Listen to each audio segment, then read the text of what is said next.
John gave me a card from a divorce lawyer 1 month after not seeing him. He didn't ask if I was okay or how I felt. He's divorcing me, and since I don't work, he'll pay $1,000 a month as alimony. John chuckled and said, "Take care," while Emily stood beside him with a smug expression. I agreed to the divorce casually, surprising John, but he and Emily shared a smile. John isn't a big thinker, which makes my revenge plan easier. After the divorce papers got approved, I decided to start my revenge plan on both of them. I'm Sarah Wolf, a 47-year-old illustrator and children's book author who loves drawing. John and Emily are my childhood friends, and John is my husband. Everything started when John asked me out as I was about to go to a different college after high school. I was surprised because I thought he liked Emily, but since I secretly liked John, I couldn't say no to him. After thinking about it and talking to Emily, I said yes to John's proposal. Emily had some issues with her behavior since our teen years, but she was still a dear friend to both John and me. Emily had a habit of taking other people's boyfriends and then breaking up with them once they got too obsessed with her, causing problems repeatedly. Her parents were worried, so John and I spent time with her to look out for her. John and I got married at the age of 25. 4 years later, Emily introduced her fiancé, George, into our lives. He worked for a top-tier company. Nice to meet you, Sarah and John. I've heard so much about you. Looking forward to our future together. George was very polite, and we all became friends immediately. We would hang out during holidays and vacations, going on trips or long train rides to enjoy some drinks. However, things started going wrong after Emily became pregnant 2 years into her marriage. John and I had many siblings, so we weren't worried about having kids. We decided not to have children. We liked kids but didn't want the responsibility. Plus, we enjoyed our freedom to travel and have drinks. We thought families with children were heartwarming, but it was never more or less than that. When Emily told us about her pregnancy, John's behavior changed. He quit smoking because Emily didn't like the smell and even offered to take her to doctor's appointments, using his vacation days. I warned him, George might feel bad if you're always with Emily. But John argued, you have work. She's our childhood friend, and she needs help. You're heartless. I said, I've been buying things and helping as much as I can, but going with her to the doctor is too much. John frowned and glared at me, saying, why? Just because Emily wants it? She's anxious about the checkup, and I can't let her go alone if she's anxious. I replied, that's more reason for George to go with her, right? If you go every time, it's like you're the baby's father. John, feeling jealous, said, you're not going to get pregnant anyway, so what's the problem? He didn't take my worries seriously and instead got angry, saying I was being annoying. We rarely fought during our marriage, but things changed when Emily got pregnant. Our arguments increased, and it didn't stop even after Emily gave birth. John started spending even more time with Emily and their child, Emma. But when Emma turned 6, something happened. It was about the people attending Emma's graduation ceremonies. The day before the graduation, John suddenly started going through the closet. John, what are you doing? You have a meeting tomorrow. John's workplace had a casual dress code, but there was a rule to wear a suit during client meetings, so he always kept a few suits ready. But they were all thrown on the bed. Now, just trying to decide what to wear for the graduation ceremony. What? You're seriously thinking of attending the graduation? Yeah, George can't make it, Emily asked me. Wait, that's absurd. No matter how you look at it, I unintentionally raised my voice in denial. Immediately, John's face turned sour. I knew he sometimes picked up Emma from kindergarten, and I had done it too and asked, but it didn't make sense for a childhood friend who wasn't even Emma's biological parent to go to a graduation ceremony. What? You still doubt me and Emily? I'm disappointed that you can't even help out. That's not the point. Anyway, I'm attending the graduation tomorrow, so iron a shirt properly. John said that and abruptly ended the conversation, leaving me behind and going to the bedroom. I had no choice but to call Emily. Hello, Emily, about tomorrow. Sorry about tomorrow.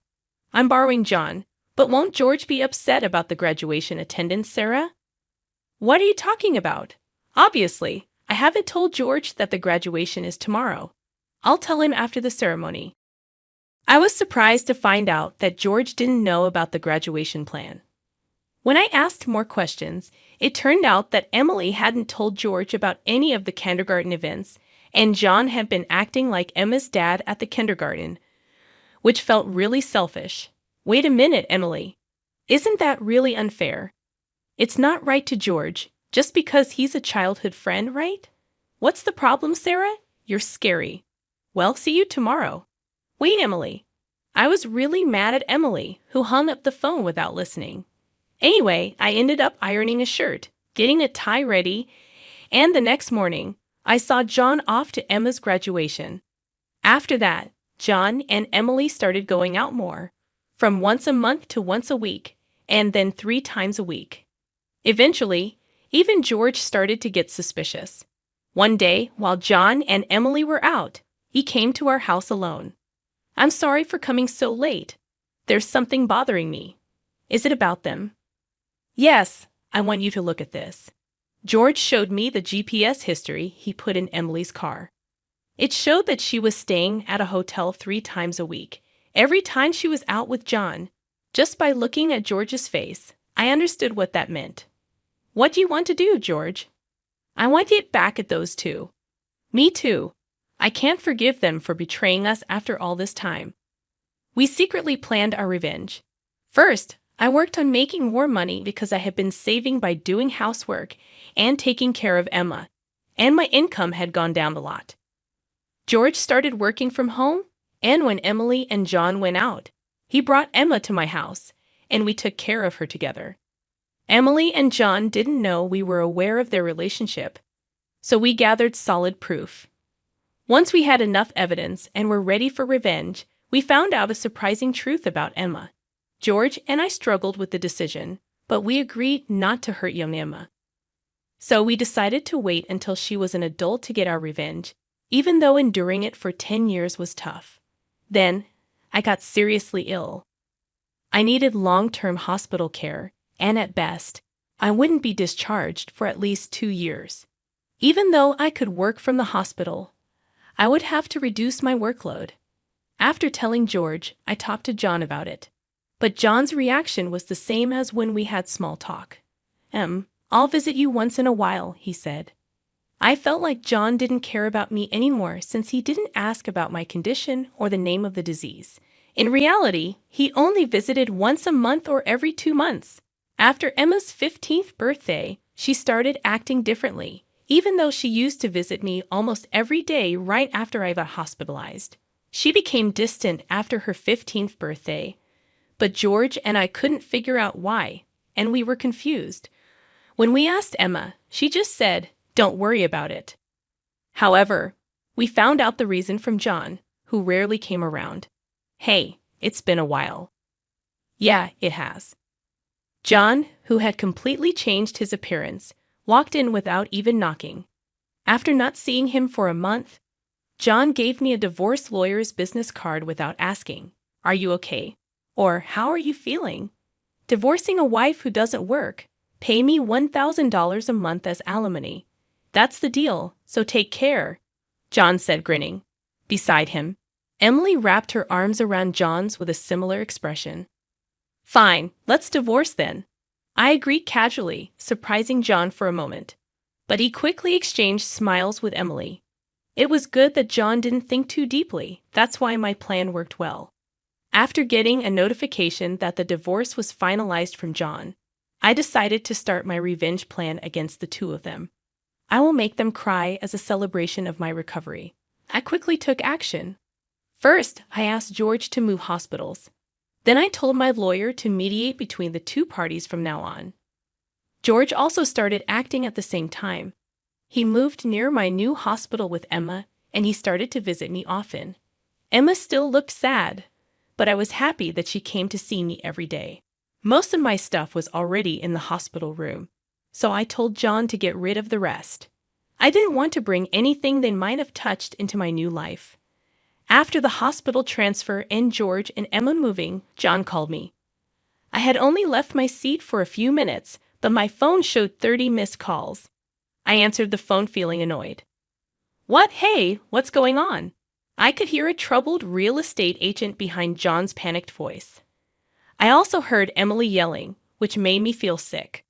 What do you mean? What's going on? It's obviously about the house. Why do we have to move out? John shouted at me as if it wasn't his fault.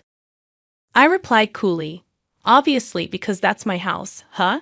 John seemed to have forgotten. But the truth was the house we lived in was a room I rented as a workspace when I started freelancing. At that time, I didn't have enough money to keep 2 houses, and John didn't have enough to live alone, so he moved in with me. So John never paid rent or utility bills for that room. Although I got some money from him for living expenses, it wasn't enough to keep the place. Unfortunately, that room was already canceled. It was far from the hospital I transferred to, so I canceled it the day after submitting the divorce papers. I didn't tell him because the real estate agent who knew the situation said they would contact him. George and Emma suddenly disappeared, and our house was sold. What should we do about our new house? I don't know. Maybe stay in a business hotel for now. As I turned on the speaker and started working, John yelled in frustration, "Don't mess with me." However, he seemed to remember something and started speaking more calmly. Well, whatever. When will you transfer the money? We're running low on cash. What are you talking about? Huh, don't play around. I told you to pay $1,000, didn't I? Oh, I don't recall agreeing to that. My casual response made John scream on the other end of the phone. It turned out he thought he could get money from me and had been spending it recklessly. Even if he had $1,000 left, how did he plan to get by for the rest of the month? Hey, don't just stay silent, say something. There's really nothing to talk about. My comeback left John momentarily stunned, but he soon started yelling again, growing more annoyed. I spoke to John in a cheerful tone. Anyway, we're basically strangers now, so please don't contact me anymore. You'll hear from my lawyer. Huh, lawyer? Hey, wait a minute. I hung up without listening to John's response. He tried calling back several times, but I ignored it, and eventually the calls stopped. However, angry that I didn't answer, John started ignoring calls from my lawyer. He certainly had a childish side, but I never imagined he'd be the kind of person who didn't mind causing trouble for others. I sighed deeply because of John's selfishness. A few months later, after a short break from the hospital, I went to John's parents' house. In front of me were John and Emily, both looking small and scared. Telling my parents is not fair. Oh, I just told them that we got divorced. John glared at me when I said that, but he backed off under his father's stern look. I had a good relationship with my in-laws, even visiting and eating with them when John wasn't around. Even though they liked me, I thought it was wrong not to share the details of our divorce, so I went to see them. Is it true that you're marrying Emily? Yes, it's true. True. Emily, Emma, and I are going to start over as a family. What are you talking about? Your only family is Sarah. She's not my family anymore. John's words made his father frown like saying, "Give me a break." John shook his head a few times, then gave me a paper. It was a bill from a luxury hotel nearby. What's this? It's the bill from the hotel we stayed at. John, acting like it was obvious, pointed at the bill on the table, then suddenly collapsed. Oh, what the heck, Mom, I didn't raise you to be like this. My mother-in-law, gasping for breath, was met with a look of disbelief from John. Next to him, Emily wore the same expression. Why are you so angry? It's just that the family is changing because I'm getting married. Plus, you'll have a grandchild, a blood-related one at that. Aren't you happy? My mother-in-law, looking as if she couldn't believe what she was seeing, glanced at Emily. Then she looked at me. Both my in-laws understood that I didn't want children and still treated me like their own daughter. They treated Emily, my childhood friend, in a similar way, but there was always a boundary between a daughter-in-law and a friend. I remembered Emily often complaining about that, So I was sure my mother-in-law wouldn't be happy about this situation. And Emily should have known it too. Do you spoil Emma, right? It'll be your grandchild, so you'll be happy, right? It's because she's a child I've known since she was little. Oh, but half of her blood is from John, right? Even after all this, Emily, showing no sign of remorse and acting like she couldn't understand the problem, gave me goosebumps. At that moment, someone who had been silent until now spoke up. Enough already. It's disgusting, huh? Emma, who had been playing with her smartphone in the corner of the room, spoke to Emily without looking up. The room fell into stunned silence. My dad is the only one I consider my father, whether we're related by blood or not. He's the only one. But you know, John has always been the one to attend your school events. I heard everything from Dad, how he was always informed of the event dates after they were over, how eventually even the events themselves were kept from him. But Dad always said I was his daughter, so I am his daughter, and I will never be yours. Emma stared at Emily as she said this, then, sitting beside me, she switched to a more concerned tone. You know, when I found out about this, I thought you would hate me. But Dad said that wasn't the case, so I came here today. Emma, I love you so much. You were so kind to visit me every day while I was in the hospital. I was really happy, Sarah. Emma, maybe feeling relieved, teared up and hugged me tightly. Even though she might be a child from John and Emily's affair, I've taken care of her for 15 years. There's no way I don't have affection for her. Speaking of which, Emily, didn't you wonder why I wasn't surprised when I found out Emma is John's daughter? Ah! Emily looked startled before she could speak. A new person entered the room. We knew from the start, 10 years ago, actually, George. Emily started to panic when George suddenly appeared. Understandably so, as she had recently demanded a divorce on her own, citing irreconcilable differences. I was shocked when you mentioned divorce. Oh, and unfortunately, you're not divorced yet. The divorce papers are still here. Didn't you notice? What I realized. It wasn't in Emily and John's nature to confirm things, but I couldn't help but be stunned that Emily, despite the 100-day waiting period for women to remarry, hadn't noticed for months. So Emily is still my wife, and Emma is still my daughter. Well, there won't be a wife, though. Wait! What do you mean a 15-year-old can choose their parent? That's not true. Emma wants to be with Mom, right? Emily said that and looked at Emma. Emma frowned at Emily and held my hand. Emily was speechless and glared at me. Then John suddenly burst into laughter. So that's what it is. You two are together, huh? But too bad. Isn't it impossible to live on George's salary alone? Can you stop making weird assumptions? Also, it seems George earns double the amount you think Emily knows about, huh? It's probably a bluff, lol. Besides, it's impossible for you to work while dealing with your illness. You'll just die miserably somewhere. This time, I laughed at John's big misunderstanding. John, seeing me suddenly start laughing, was getting frustrated. You didn't know about my income, did you? Huh? It's probably just a bit more than a part-time job. No, it's different. My annual income is $500,000. John's eyes and mouth were wide open in shock. Emily was also stunned. In fact, over the past 10 years, I had become a popular children's book author, and my income had skyrocketed from essays, interviews, and the like. Moreover, a film adaptation is planned soon, so my income is skyrocketing. Liar. Oh, do you want to see this? I said that and showed Emily my bank account screen. It clearly showed a large amount of money being deposited every month. Emily was at a loss for words when she saw it. Sarah, let's all make up, huh? What are you saying? Emily was furious at John's words.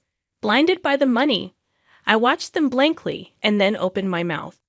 Well, if you want to get married, feel free.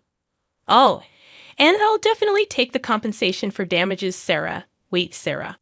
Ignoring John's words, I took Emma's hand, and after saying goodbye to my in-laws, I left their house.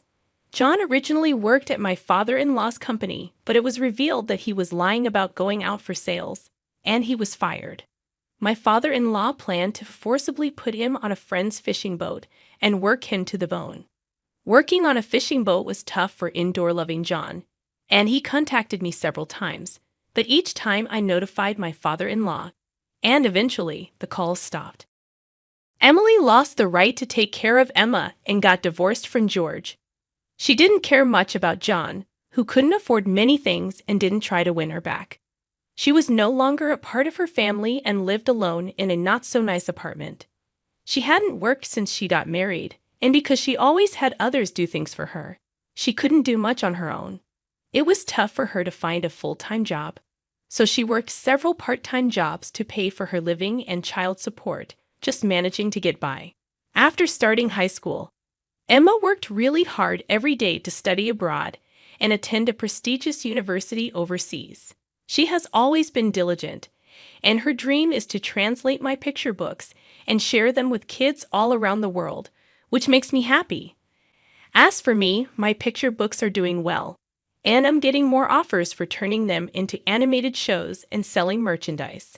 My illness is getting better, and even though I'm still in the hospital, the doctor said I might be able to leave next year. And one more thing, George and Emma come to see me every day. Recently, George expressed his feelings for me, thinking about remarrying. I haven't given an answer yet, but I find myself liking him more, especially since he wants to live together when I leave the hospital. While figuring out what to say, I continue working on my picture books every day, hoping for a happy future for all of us. I create new stories again today,